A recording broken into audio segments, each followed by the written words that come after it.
These are 3 stories, located in 3 typical American cities. 1 seafaring, 1 manufacturing, and 1 rural. But they also form one story to be found all over the USA. A story of how democracy is doing in the midst of war. Let it begin where America began, on the Atlantic coast. In the Norfolk Navy Yard, there's a machinist named Wesley Goodrich. Lives in a trailer. Used to live in a 6-room house about 50 miles from Norfolk. But Goodrich wanted to do war work. The day he heard the government war housing project was opening up, he went over. The project wasn't completed. In war, we don't wait for the grass to grow. These homes were being occupied ahead of schedule. Schools wouldn't be up for a few more months. But they moved in. The youngsters didn't mind. No American kid is going to run around unschooled for very long. The parents got together. And Mrs. Goodrich sprang an idea. Why not start up the schools right in the newest batch of houses? Good idea, said Mr. Lowe. Practically overnight, his assistant, Victor Peirce, procured equipment.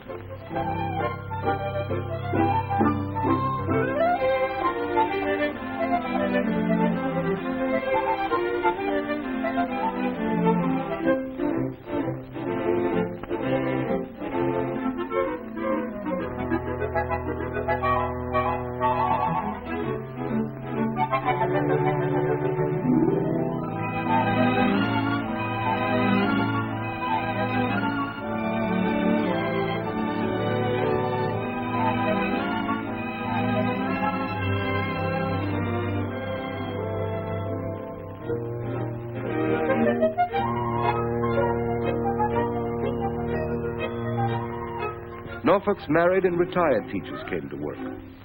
Also, some of the war workers' wives, who had taught school in other parts of the country.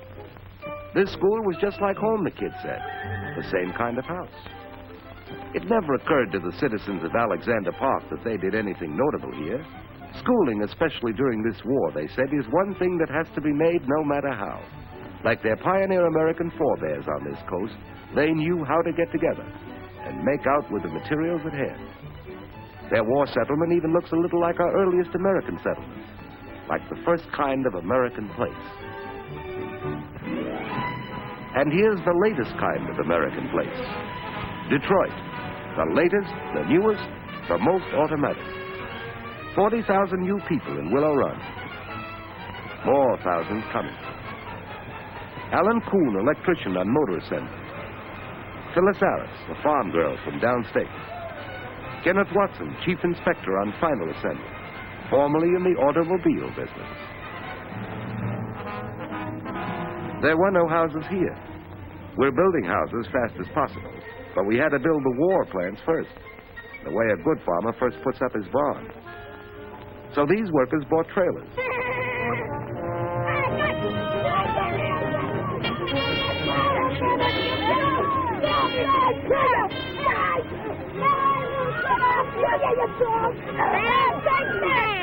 Watson can never get used to his turn on night shift. Keep quiet, your daddy's trying to sleep.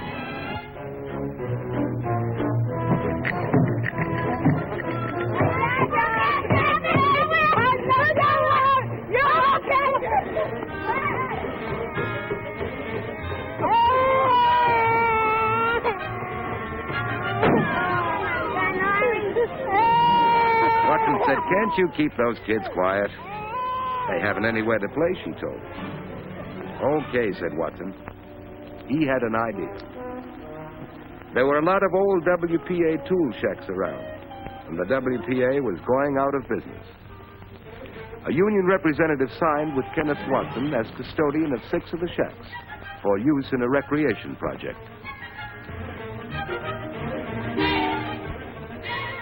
One of the boys, a graduate of the University of Michigan, borrowed some trucks from Ann Arbor.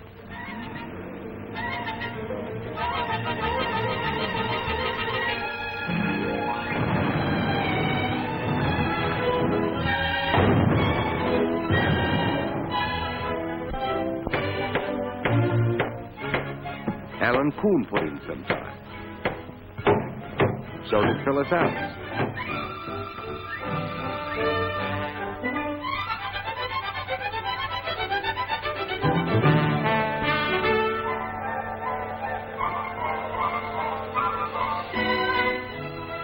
In no time at all, the place was built. Not exactly palatial. We can do a better job later, soon as some of the nursery school and recreation projects for war workers get underway. In the meantime, the people at the bomber camp set up their own day nursery. And in the evening, there was a place to gather. Bill Povmeyer and Mrs. Ballard, Phyllis Harris and Willard Martinson, the Coons and the White. These war workers, too, in the new world of Willow Run, followed the old American tune for getting things done. Join hands and go to it. It's a tune that goes all over the USA, from the city back into the country. West, where the rails follow the ox trail of the pioneer Mormon migration into the fertile valley. At Ogden, the rails branch off for Los Angeles, San Francisco, Seattle. To this junction, the war brought Air Force warehouses, vast naval supply depots, acres of arsenals, and one of the biggest army supply depots in the world. There simply weren't enough people to man all these new enterprises. The army yards became clogged with unloaded cars, urgent cargo, food, clothing, tools of war. It couldn't wait. General Talbot sent Colonel Grice to make one more attempt to find help. There was Cache Valley, richly populated. No idle hands here, though. Farmers, teachers, storekeepers, all busy.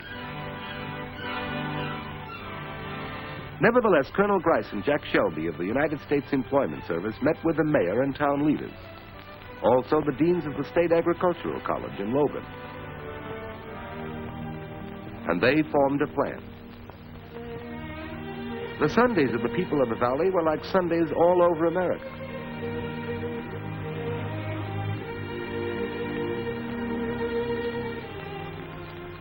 Until the Army asked for help. The people responded. At 4 a.m. of a Sunday, the school bus started clear across the state line. From all over the valley, school buses pressed into Sunday service made connections with a special Sunday train. From Willard, from Clarkston, from Brigham, people came giving up their day of rest to work for the Army.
The whole valley turned out. They unloaded 50 cars, 100 cars.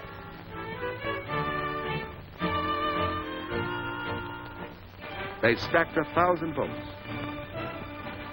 Russ Stoker, college boxing champ.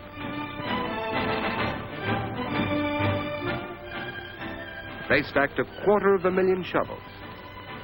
William England, editor. Amos Griffin, farmer. Maroney Gaines, clerk at Tingwell store.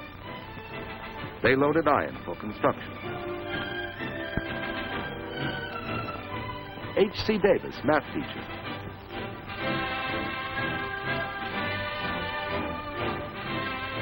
They assembled trainloads heading out for the fronts, all over the world. Every Sunday, 10,000 man-hours of labor. The stuff of war checked in, headed out, on schedule. By the people of Cache Valley, Utah. Same as the people of Detroit, Michigan, Norfolk, Virginia. People in a democracy where any man can take the initiative, where every man knows how to cooperate. That's how it works in peace. That's how it wins in war.